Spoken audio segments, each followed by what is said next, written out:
হরে কৃষ্ণ। আজ আমি চলে এসেছি অগ্রদ্বীপে। অগ্রদ্বীপের গোপীনাথকে আপনাদের দর্শন করাতে এবং গোপীনাথের বিশেষ কিছু লীলা, তার পিছনকার কাহিনী, সকল কিছু এই ভিডিওটির মাধ্যমে আপনারা জানতে পারবেন, আপনারা যেই বিষয়গুলি জানতেন না। তো এই ভিডিওটি সকলের সাথে শেয়ার করবেন এবং সম্পূর্ণ দেখবেন। হরে কৃষ্ণ। আজ আমি আপনাদের জানাবো অগ্রদ্বীপের গোপীনাথের ইতিহাস সম্পর্কে। অগ্রদ্বীপের সাথেই জড়িয়ে আছে শ্রী চৈতন্য, গোপীনাথ এবং তার পার্ষদ গোবিন্দ ঘোষের নাম। স্বয়ং চৈতন্যদেব এই মূর্তিটি প্রতিষ্ঠা করেন এবং গোবিন্দ ঘোষ ঠাকুরকে সেবায়েত হিসাবে নিযুক্ত করেন। বারুণী এবং গোপীনাথকে কেন্দ্র করে চৈত্র মাসের কৃষ্ণপক্ষে একাদশী তিথিতে মেলা বসে। সবার প্রথমে আপনাদের জানাবো শ্রী চৈতন্যদেব ও গোবিন্দ ঘোষ প্রসঙ্গ। গোবিন্দ ঘোষ ছিলেন পূর্ব বর্ধমান অন্তর্গত কুলাই গ্রামের বাসিন্দা। এই কুলাই গ্রামে শ্রী চৈতন্যদেব অজয় নদীর তীরে বিশ্রাম নিয়েছিলেন। তার থেকে কিছুটা দূরেই বাসুদেব ঠাকুরের সাধনার স্থান। সেখানে একটি নিম গাছের নিচে তিনি সাধনা করতেন এবং পরবর্তীকালে সেই নিম গাছের কাঠ দিয়েই মহাপ্রভুর মূর্তি তৈরি হয়। সেই মূর্তি সময়ের সাথে সাথে শ্রীখণ্ডে অবস্থান করে। গোবিন্দ ঘোষ ঠাকুরের স্ত্রীর অকাল প্রয়াণে মানসিক বৈরাগ্যের কারণে তিনি সংসার ত্যাগী হন এবং তীর্থক্ষেত্র অগ্রদ্বীপে তিনি আশ্রয় গ্রহণ করেন। সেই সময় শ্রী চৈতন্যদেব শতাধিক ভক্ত সঙ্গে গৌর অভিমুখে যাত্রা করছিলেন। উদ্দেশ্য ছিল সংসার ত্যাগের পর জন্মভূমি এবং মায়ের সাথে দেখা করা। সন্ন্যাস নেওয়ার পর এটাই নিয়ম। মায়ের সাথে দেখা করার পর ফেরার পথে তিনি অগ্রদ্বীপের গঙ্গার তীরে আসেন। সেখানেই তার সাথে দেখা হয় গোবিন্দ ঘোষের। চৈতন্যদেবের কাছে তিনি অনুরোধ জানান, তিনি সংসার ত্যাগী এবং তিনি তারই সাধনা করেন। তার চরণে স্থান পেলে তিনি ধন্য হবেন। চৈতন্যদেব বিভিন্নভাবে তাকে সংসারের কর্তব্য এবং সংসারের উপর আসক্ত হতে বলেন, কিন্তু গোবিন্দ ঘোষ তার সিদ্ধান্ত থেকে অনড় থাকেন। তিনি চৈতন্যদেবের কোনো কথাই শুনতে নারাজ। তিনি বলেন, আমি সংসার ধর্ম সকল কিছু ত্যাগ করে এসেছি, আমি আপনার চরণে থাকতে চাই। সেই কথা শুনে চৈতন্যদেব তার এই কথায় রাজি হয়ে পড়েন। একদিন ভোজন শেষে মুখশুদ্ধির সন্ধান করেন চৈতন্যদেব। তখন গোবিন্দ ঘোষ সঙ্গে সঙ্গে তার কাছে রাখা হরিতকিটি চৈতন্যদেবকে দেন গ্রহণ করার জন্য।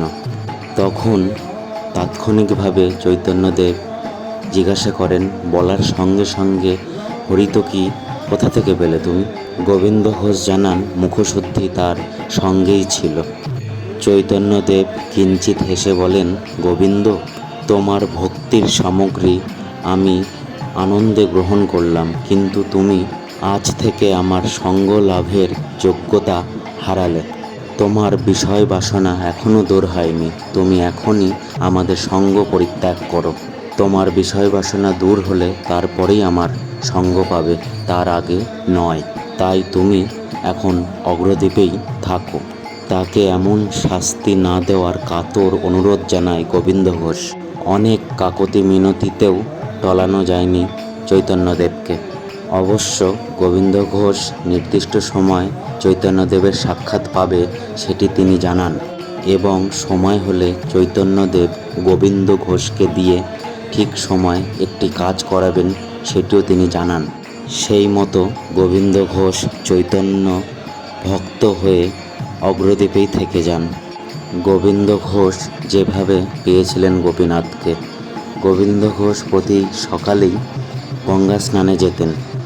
একদিন স্নান করার সময় কোনো একটি বস্তুর আঘাত পাচ্ছিলেন তিনি, অনেকটি পোড়া কাঠের মতন দেখতে। সেটিকে তিনি তুলে পাশে রেখে চলে আসেন। কিন্তু সেই রাতেই তিনি স্বপ্ন আদেশ পান, যেন স্বয়ং বিষ্ণু তাকে বলছেন, যেটিকে তুমি পোড়া কাঠ ভেবে তুলে রেখেছ সেটি আসলে একটি প্রস্তর খণ্ড।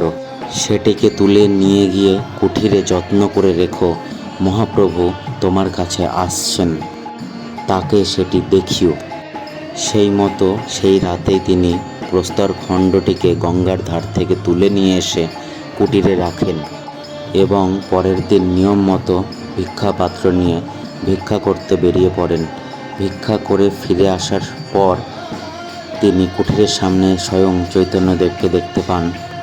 বিশ্রামের সময় গোবিন্দ ঘোষ চৈতন্যদেবকে সকল বিষয়টি জানায় তিনি কি পেয়েছেন। তো সেটি দেখে গোবিন্দ ঘোষকে চৈতন্যদেব বলেন, তুমি যথার্থ জিনিস পেয়েছ গোবিন্দ। সেই বস্তু দিয়ে গোপীনাথের মূর্তি তৈরি করে তুমি সেবা করো। ঠিক তার পরের দিনই এক অজ্ঞাত পরিচয় ভাস্কর উপস্থিত হয় সেখানে।